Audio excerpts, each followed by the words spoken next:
alunos! Eu sou a professora Marília e vamos para mais uma aula de Química. Os objetivos da aula: escrever uma equação química, diferenciar reagentes e produtos, efetuar o balanceamento químico e praticar o conhecimento com atividades. Vamos começar? Quais os nossos questionamentos? Como representamos um fenômeno? Quais as substâncias envolvidas numa transformação química? Essas questões a gente vai estar respondendo durante os estudos na aula de hoje. Simbologias, então.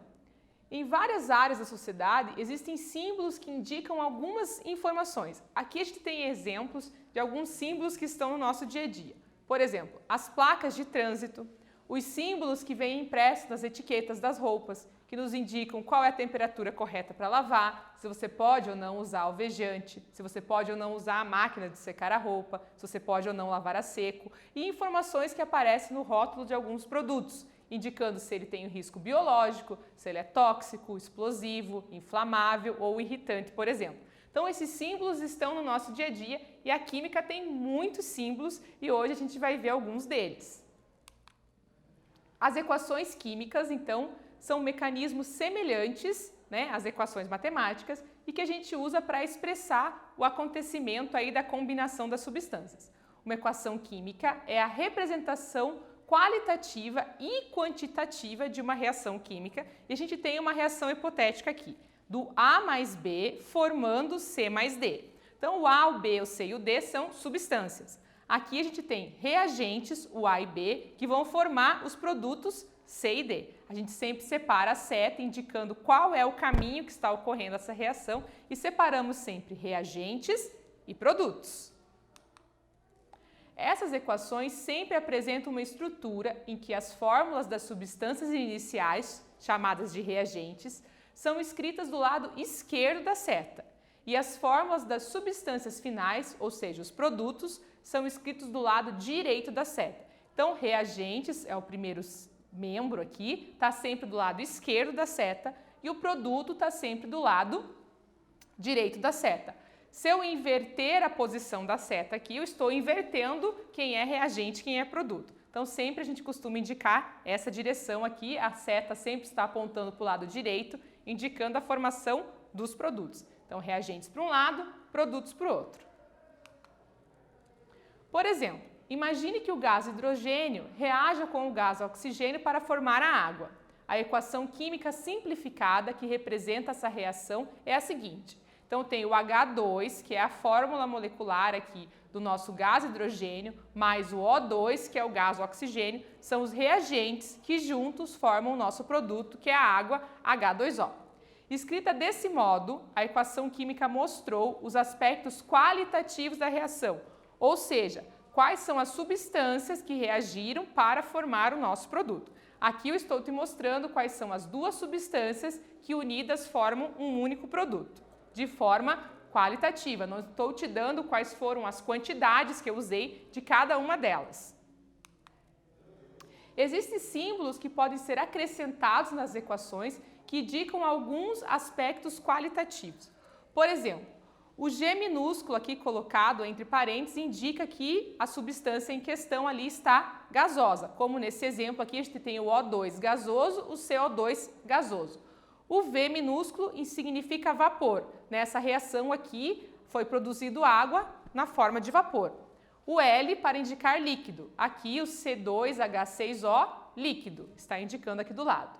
A gente pode ter solução aquosa, AQ, vai estar indicado no cantinho. A gente pode ter S para indicar sólido, C para indicar cristal e PPT para indicar precipitado. Ou seja, se você fez a sua reação e sobrou alguma coisa no fundo do frasco, essa substância pode estar lá indicada PPT, precipitado. A indicação que houve aquecimento, a gente costuma utilizar o símbolo do delta aqui do triângulo, em cima da seta para indicar que ocorreu o aquecimento. Por exemplo, desprendimento de gás, vai haver uma seta na diagonal voltada para o lado direito, ao lado da substância gasosa. Então, nessa equação aqui, a gente tem um reagente que se transformou em dois produtos, o processo teve aquecimento, o triângulo aqui, o delta, indica isso, e o O2, ele saiu fora aqui, ele teve um desprendimento de gás, ele saiu e a seta indica aqui que esse O2 saiu. A presença de luz na reação é pelo símbolo lambda em cima da seta. Então aqui a gente tem um reagente que se transformou em 2 produtos, com a presença de luz, a água oxigenada se desfaz em O2 e água. Quando tem uma reação reversível, e existem muitas reações que são reversíveis, a gente indica essa reversibilidade utilizando seta dupla, que pode ser desta maneira aqui, um único traço com duas pontas, ou 2 setas, uma indicando para cada lado, ou meia seta, uma indicando para cada lado. Essas 3 representações aqui indicam que a reação é reversível. As fórmulas químicas, então, são as fórmulas moleculares ou unitárias, no caso, quando eu estiver falando de compostos iônicos, indicam não só quais são os elementos que estão na substância, que participam da reação, mas também a quantidade de átomos de cada elemento. Então, quando eu vejo lá H2O, eu estou vendo que tem hidrogênio e oxigênio e sei que tem 2 hidrogênios e 1 oxigênio. Todas essas informações eu tiro da fórmula molecular das substâncias que estão representadas lá nas equações. Isso é mostrado pelo índice, ou seja, um número subscrito que fica no canto inferior direito do símbolo do elemento. Quando o índice é igual a 1, ele não precisa ser escrito. Por exemplo, o H2O que eu falei para vocês. Há 2 átomos de hidrogênio e 1 átomo de oxigênio. Então, o 2 está coladinho aqui com o H, indica que eu tenho 2 hidrogênios na fórmula. Nesse caso aqui, ó, há 1 átomo de cálcio, 6 átomos de hidrogênio, 2 vezes 3, 3 átomos de fósforo, 1 vezes 3, e 12 átomos de oxigênio, 4 vezes 3. Numa situação como essa aqui, eu tenho que prestar atenção que quando eu tenho parêntese, a gente se transforma isso aqui como um produto notável lá da matemática. E aí a gente usa aquela mesma regra que tem gente que conhece como a regra do chuveirinho. Então, se esse 3 está aqui fora do parênteses, ele vai multiplicar o 4, ele vai multiplicar o 1 e ele vai multiplicar o 2, certo?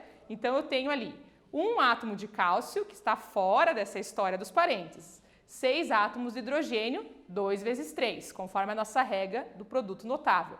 3 átomos de fósforo, porque aqui eu não indico o número 1, mas é 1 vezes 3. E vou ter 12 átomos de oxigênio, que vem na multiplicação 4 vezes 3, ali indicando o processo para a gente saber bem certinho qual é a quantidade de cada um dos elementos que está nessa fórmula molecular, correto?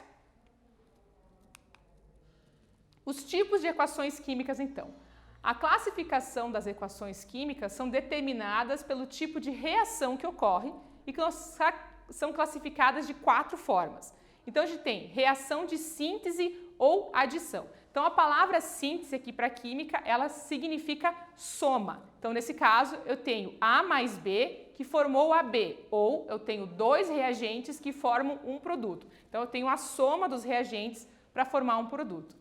Essa reação entre 2 substâncias gerando uma nova mais complexa, por exemplo aqui, C mais O virou CO2. Então eu tenho 2 reagentes que formou um produto. Nesse caso eu digo que eu tenho uma reação de síntese ou de adição. Posso ter também uma reação de análise ou decomposição. Para a química, a análise significa desfazer, decompor. Então a gente tem essa situação. Eu tenho um reagente que se desfez em 2 produtos, AB que formou A mais B. Essa reação ocorre de modo que uma substância composta se divide em 2 ou mais substâncias simples. Por exemplo, eu tenho HGO que virou HG mais O2. Então eu tenho um reagente que se desmanchou aqui em 2 produtos, se decompôs, reação de análise. Posso ter também reações de deslocamento ou de substituição ou ainda de simples troca. Então aqui eu tenho o AB mais C e aí eu estou trocando de lugar, ó. O C ficou junto com o A e o B ficou sozinho. Então eu tenho uma simples troca, um componente ali que trocou de lugar, olha só. Corresponde à reação entre uma substância simples e outra composta, resultando na variação da substância composta em simples. Por exemplo, tem o Fe, que está sozinho aqui, substância simples, mais o HCl. Vou ter a troca. O F ficou junto com o HCl aqui e o hidrogênio ficou sozinho. Então, eu tive uma troca Digo reação de deslocamento, de substituição ou simples troca para esse caso. Tenho também reações que são de dupla troca ou de dupla substituição, onde eu tenho a troca de todo mundo ali, ó. Então eu tenho um AB mais CD que vai virar um AD e um CB. Então todo mundo trocou de lugar, olha só. Reação entre duas substâncias compostas que trocam entre si os elementos químicos, resultando em duas novas substâncias compostas, por exemplo. Então aqui eu tenho dois reagentes, o NaCl mais AgNO3. Aí o que aconteceu? O Ag se juntou com o Cl, AgCl, e o Na com o NO3. Então o Na que estava com o Cl aqui se juntou com o NO3, tive a troca de todo mundo e aí eu tenho uma reação de dupla troca ou de dupla substituição. Então essas são as 4 classificações dos tipos das reações químicas. Vamos fazer a atividade 1 agora? Nos botes salva-vidas, comumente se utiliza hidreto de lítio para compor a reação química que se faz esse dispositivo inflar. Letra A. Qual é o componente, o reagente, usado para reagir com a água? Letra B. Quais são os produtos da reação e qual deles é responsável por inflar o bote? Agora é com vocês.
Vamos para a correção da atividade? Olha só, na letra A ele pergunta qual é o componente, o reagente, usado para reagir com a água. Então ele já disse ali o nome da substância no enunciado, que é o hidreto de lítio, que é o LiH, a fórmula molecular. E a letra B ele pergunta quais são os produtos da reação e qual deles é o responsável por inflar o bote. Então no enunciado ele disse pra gente que é usado o hidreto de lítio com a água para inflar o bote. E aí, a equação fica o seguinte, o LiH, que é o hidreto de lítio, mais a água, formando o hidróxido de lítio mais o H2, que é o hidrogênio gasoso. Então, o hidróxido de lítio e o gás hidrogênio. E o que faz o bote inflar é o gás hidrogênio, que está na produção ali como sendo um dos produtos. 2 reagentes, 2 produtos, eu tenho nessa reação, certo? Vamos falar um pouquinho então sobre o balanceamento, que é um dos itens fundamentais para você ter sucesso na disciplina de Química. Em uma reação química, a estrutura dos átomos, enquanto elementos químicos, ficam inalterados. Os átomos de um elemento não se transformam em átomos de outro elemento. Também não há perda ou criação de átomos novos. Isso aqui faz parte da lei de Lavoisier, que diz que nada se perde, nada se cria, tudo se transforma. Quando eu estou fazendo uma reação química, eu não estou criando novos átomos, eu estou só transformando substâncias em outras substâncias. Então, eu preciso conservar a massa de todos os meus reagentes lá na formação dos produtos. E, para fazer isso, a gente usa o balanceamento das equações. O número de átomos do reagente deve ser igual ao número de átomos do produto. Quando isso acontece, dizemos que a equação química está balanceada. Então, olha só esse exemplo. A gente tem um átomo de carbono mais 2 átomos de oxigênio. Então, o C mais O2, que vai formar o CO2. Um átomo de carbono e 2 átomos de oxigênio. Tenho 2 substâncias que se juntaram para formar 2 reagentes que formou um produto. Tenho 1 carbono, 2 oxigênios. O meu produto tem 2 oxigênios, 1 carbono. Está balanceado, ou seja, dos 2 lados ali, tanto do lado dos reagentes quanto do lado dos produtos, eu tenho a mesma quantidade de elementos, certo? Esta equação aqui está devidamente balanceada. 1 carbono de cada lado, 2 oxigênios de cada lado. O2, O2, C e C. Tá tudo balanceado. Há alguns métodos para balancear uma equação química. O mais fácil e o mais simples é o método das tentativas. Para balancear a equação, podemos colocar o número 2 na frente do H2 e o número 2 na frente do H2O, assim. Então, eu tenho aquela nossa primeira reação que eu mostrei para vocês lá, que era H2 mais O2 formando H2. Sem os coeficientes aqui na frente, eu não estou daquela maneira correta, porque aqui eu teria O2 e aqui eu ficaria com um oxigênio só. Para poder equalizar e ter a mesma quantidade dos dois lados, eu vou usar o meu coeficiente 2. 2 vezes 2, 4 hidrogênios aqui. 2 oxigênios. 2 vezes 2, 4 hidrogênios. 2 vezes 1, 2 oxigênios. Então, olha só. O número que poderá ser colocado na frente do átomo é chamado de coeficiente. Então, temos agora 4 hidrogênios no reagente, 4 hidrogênios no produto. Também 2 oxigênios no reagente, 2 oxigênios no produto. Quando o coeficiente for 1, que é o caso aqui do O2, a gente não escreve, mas sabe que o 1 está ali na frente. Então, o método das tentativas consiste apenas em contar o número de átomos dos reagentes dos produtos.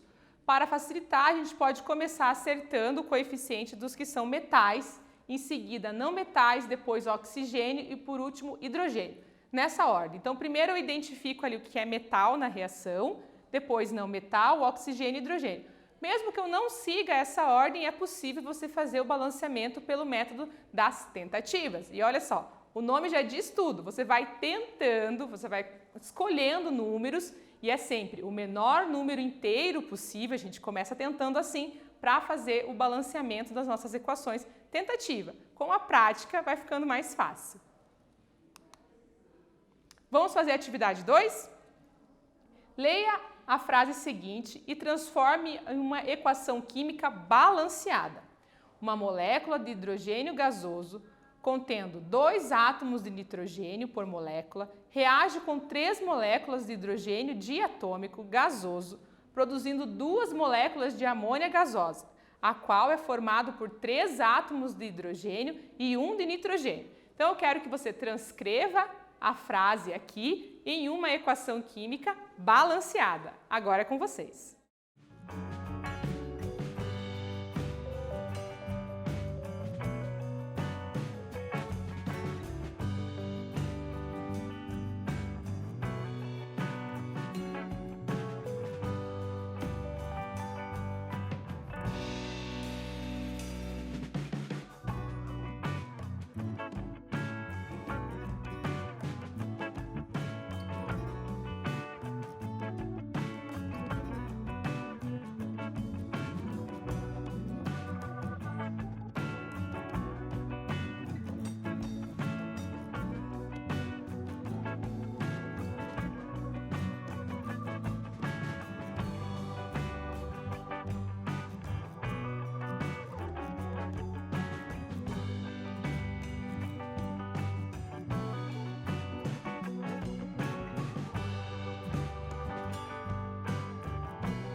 Vamos para a correção da atividade?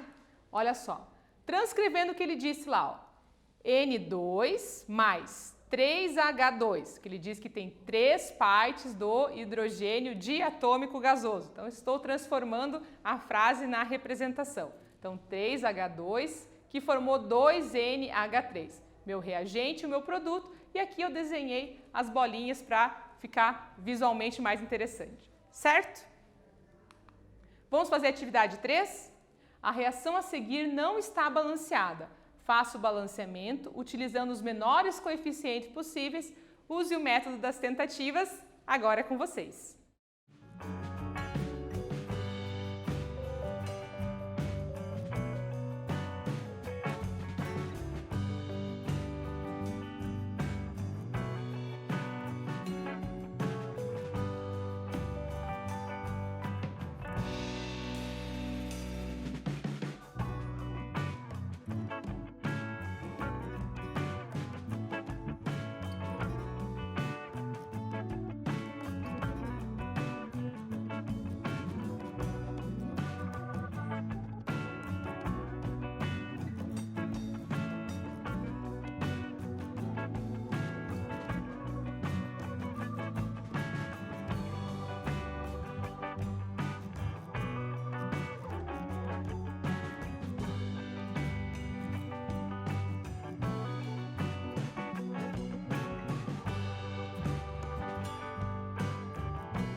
Vamos para a correção da atividade?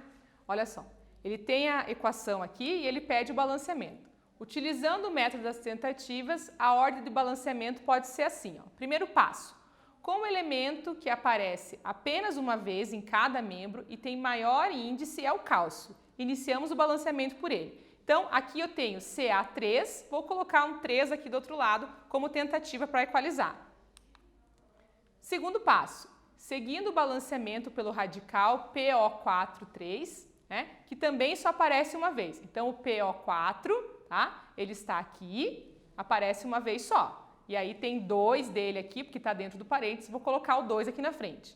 Na sequência, terceiro passo, balanceando o hidrogênio. Então, 2 vezes 3, 6 aqui, vou colocar o 6 lá na frente. Lembrando que temos hidrogênio aqui desse lado também, que está multiplicando ali por 2.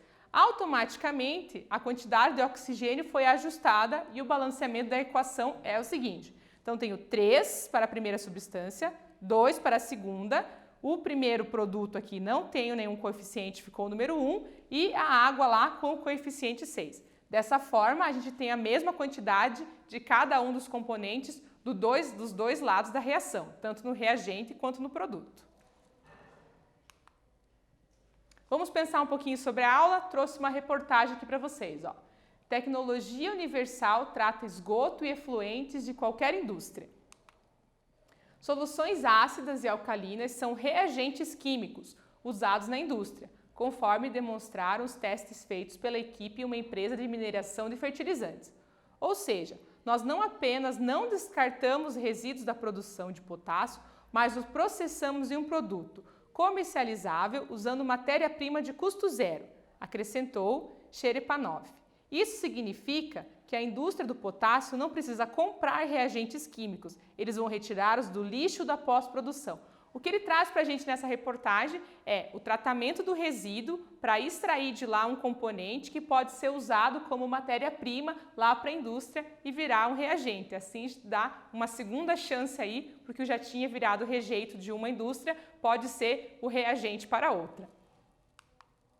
Na aula de hoje, a gente aprendeu a escrever uma equação química, diferenciar o que é reagente e o que é produto, efetuamos o balanceamento químico através do método das tentativas e fizemos várias atividades. Espero que vocês tenham gostado e até breve!